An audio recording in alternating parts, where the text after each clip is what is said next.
In a typical city or town, on a typical residential street, we find a typical home occupied by a typical American family.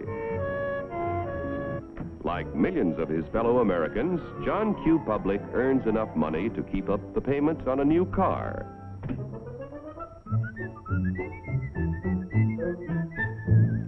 He takes great pride in owning a fine, new, long-term mortgaged home that was built to last a lifetime.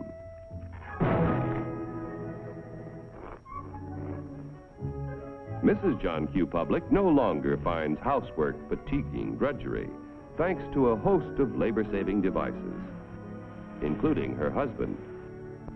Mr. John Q., because of a 40-hour week, has the leisure to dream about his favorite sport. Darling! Oftentimes, in a secluded corner of his private den, John Q. reflects on some of the better things he has done with his life. Insurance to protect his family if he is called before his time. Money in a savings account for emergencies, for summer vacations, and to help put John Q. Jr. through college.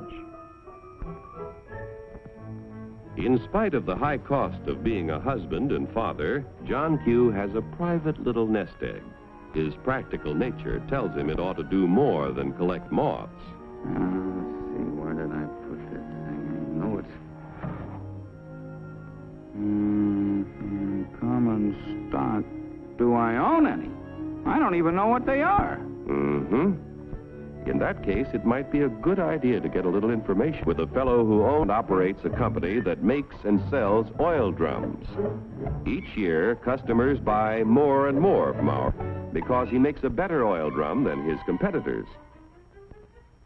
One day, customers demand more oil drums than the owner can produce. He figures it will take about $3 million to do the job. So he decides to form a corporation to sell shares in his business to raise the capital he needs. First, the owner goes to the state government to get a corporation charter and permit to sell shares in this business. Next, our friend goes to an investment banker and shows him the record of the oil drum manufacturing company's past performance and plans for expansion. The investment banker decides to help our friend sell shares in the corporation to raise the $3 million. However, before any shares in the corporation can be sold, certain information must be filed with the Securities and Exchange Commission in Washington. The investment banker and the owner must swear that the information they file contains nothing but the truth. Registration with the SEC does not imply that the government approves the stock issue as a good investment, but only assures the public the material statements about the stock issue are false. Punishment will be according to the law. After SEC registration is effective, the investment banker pays the owner $3 million in exchange for a certain number of shares in the Oil Drum Manufacturing Corporation. The investment banker sells shares of the common stock to people at a price of $3 million investment and shows a profit for his services in selling the stock. Money received from the sale of shares in the business builds a new and better plant, which produces more and better oil drums. The people who bought common stock own proportionate shares in the corporation, tools, equipment, and all of its assets. Common stockholders elect the directors of the corporation. Directors represent the stock and are responsible for the way the business is run. Directors determine the amount of dividends, if any, to be paid out of earnings to the stockholders. Naturally, when stockholders invest in a business, They hope to receive dividends to help pay for necessities of life. Within a few short years, an increasing demand for the company's product poses friends. How can he fill all the orders? He will have to build more plants and buy more tools to increase production of oil drums. It will take about $20 million to do the job. One way to get this additional capital is to sell more stock to many more people. So the Oil Drum Manufacturing Corporation votes to send its president to the New York Stock Exchange to see if their common stock can qualify for listing. The corporation wants to list its securities on the exchange so that the additional stock they need to sell will be more attractive to investors all over the nation. Securities listed on the New York Stock Exchange can be sold for cash any time in this national marketplace. Each year, inquire about listing their securities, but only those which can pass a thorough examination as to their financial health are accepted. Calling the president of the Oil Drum Manufacturing Corporation. Calling the president of the Oil Drum Manufacturing Corporation. Report to Examination Room B. Attention all members of the Stock List Department. Report to Examination Room B.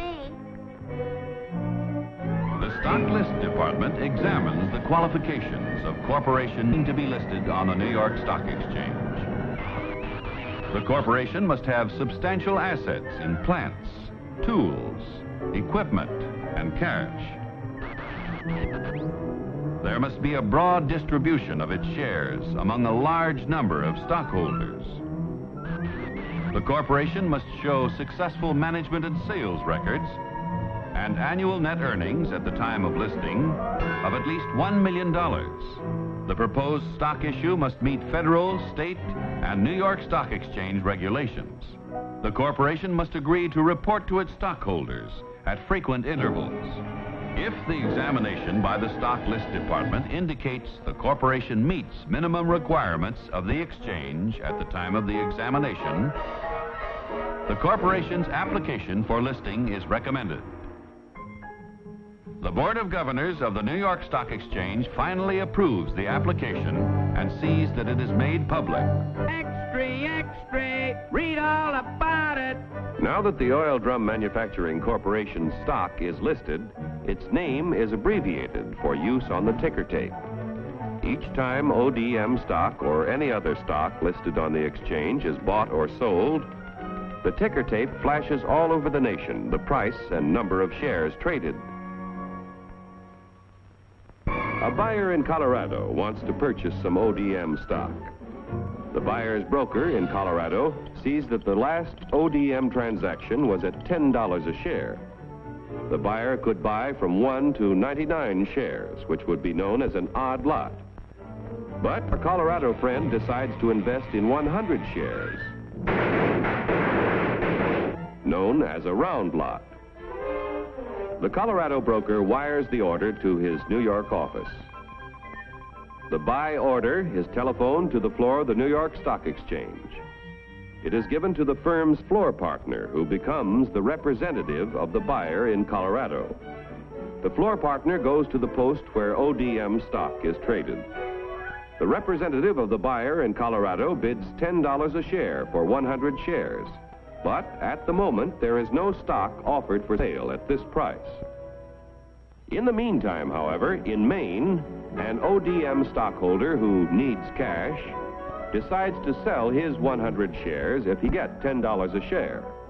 The Maine broker wires the sell order to his firm's representative on the floor of the New York Stock Exchange.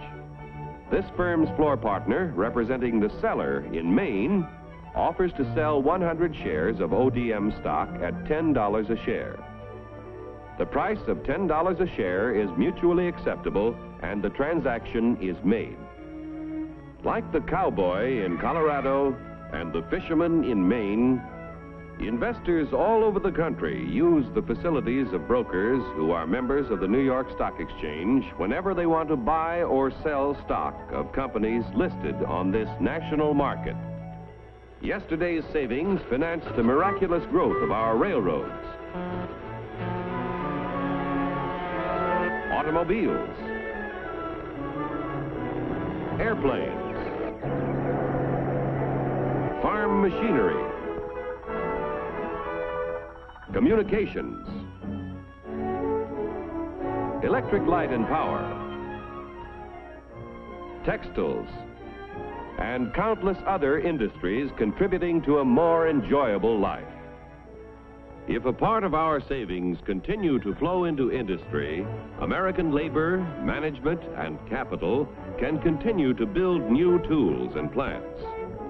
Industrial expansion creates jobs for hundreds of thousands of young people who must find employment each year.